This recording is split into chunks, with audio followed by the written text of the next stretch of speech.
The man who controls Britain's money supply controls the British Empire, and I control the British money supply. That famous boast from Nathan Rothschild captured a striking reality.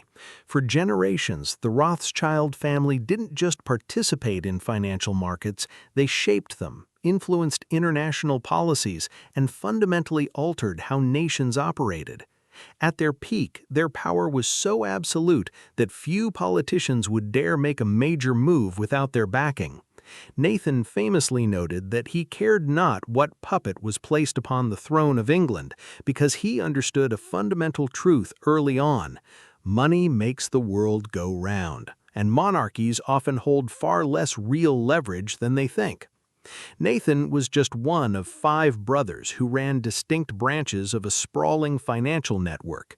From funding the defeat of Napoleon to planting the seeds of the Industrial Revolution, their impact remains woven into the fabric of modern history. The empire began with Mayer Amschel Rothschild, a man from incredibly humble origins. Born in 1744 in the Judengasse of Frankfurt, his early life was defined by confinement. Over 3,000 Jewish residents were crammed into a narrow, restricted lane, navigating severe discrimination. They were barred from public spaces, prohibited from leaving the quarter at night, on Sundays, or during Christian holidays, and even banned from gathering in groups larger than 2. Mayer's life was on track for the rabbinate, a path chosen by his family. However, the unexpected death of his parents forced him to abandon his religious studies and take up an apprenticeship at a banking house. This sudden twist introduced him to the mechanics of high finance. He discovered a niche sorting rare coins from ancient Rome, Persia, and the Byzantine Empire, artifacts highly coveted by European elites. By the age of 19, equipped with deep financial knowledge, he returned to Frankfurt to trade rare coins and luxury goods alongside his brothers. His sharp acumen caught the attention of Crown Prince Wilhelm of Hesse, who eventually appointed Mayer as a court factor. This prestigious title gave him a gateway to escape the restrictions of the ghetto and scale his business to unprecedented heights. As his success built momentum, Mayer deployed a visionary strategy. He sent his 5 sons to establish branches in 5 distinct power centers: London, Paris, Frankfurt, Vienna, and Naples. He gave them 2 clear mandates: prioritize business with reigning royal houses and father as many sons as possible to keep the business entirely within the family. This move was a masterclass in risk mitigation. By spreading their operations across the continent, the Rothschilds ensured they were never vulnerable to the whims or economic collapse of a single ruler. Together, these 5 interconnected branches formed the first true transnational banking system. Operating with a calculated neutrality, they acted as financiers to multiple competing empires simultaneously, leveraging their position to quietly shape international relations without drawing overt suspicion. The true catalyst for their astronomical wealth arrived with the outbreak of the French Revolutionary and Napoleonic Wars. Between 1792 and 1815, the Rothschilds discovered that war offered the ultimate financial opportunity. They provided massive loans to warring princes and masterminded smuggling operations to move essential commodities like wheat, cotton, and arms past Napoleon's strict continental blockades. Their strategy was remarkably pragmatic. By funding both sides of the conflict, they guaranteed a profit regardless of who triumphed. In Paris, Jacob Rothschild funded Napoleon's military campaigns, while in London, his brother Nathan financed the British forces led by Lord Wellington. Eventually, realizing that a British victory aligned better with their long-term financial interests, the family began strategically throttling the funds available to the French army, while heavily increasing their financial lifeline to Wellington. Nathan's financial genius shone brightest during this conflict. Anticipating the market panic caused by early Napoleonic victories, he systematically bought up British government bonds at a massive discount when prices plummeted. To secure an edge, he invested heavily in a highly efficient private network of couriers and carrier pigeons. This network allowed him to receive word of Napoleon's definitive defeat at Waterloo a full day before the British government itself found out. Armed with this exclusive intelligence, Nathan waited for the official news to break, watched the bond market skyrocket, and sold his holdings to reap staggering profits. However, this brilliant business maneuver triggered a severe social backlash. Napoleon had previously granted equal rights to Jewish communities and abolished ancient discriminatory laws across Europe. The French public and intellectuals viewed a prominent Jewish family backing his enemies as a deep betrayal.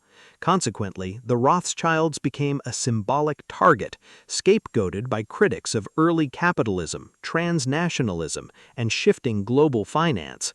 Undeterred by public sentiment, the family transitioned their wealth into highly liquid instruments, government securities, insurance stocks, and industrial shares. This was a deliberate choice to avoid tangible assets like real estate or gold, which could easily be seized by a greedy noble or destroyed by an angry mob.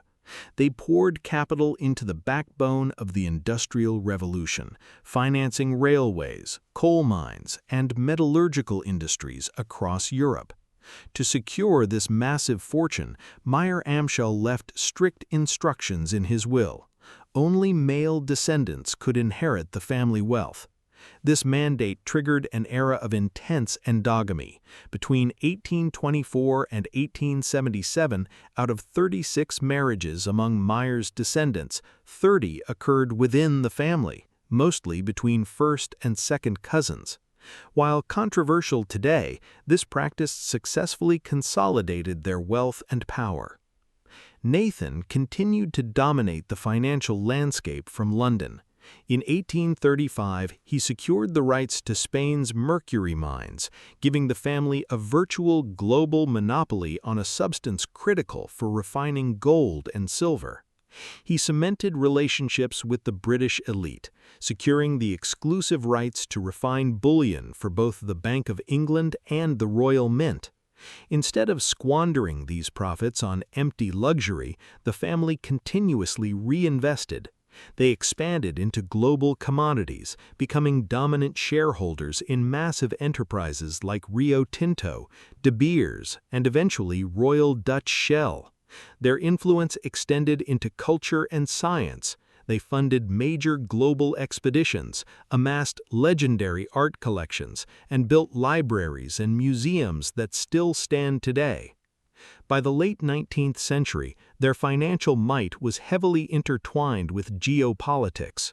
Following France's defeat by Prussia in 1871, the Rothschilds issued two massive loans to prevent the French government from collapsing.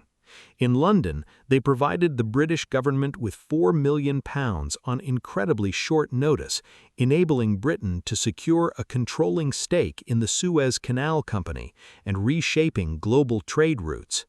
They financed the ambitions of Cecil Rhodes in Africa and backed American industrial giants, providing John D. Rockefeller with critical financing through their governing share in the National City Bank of Cleveland.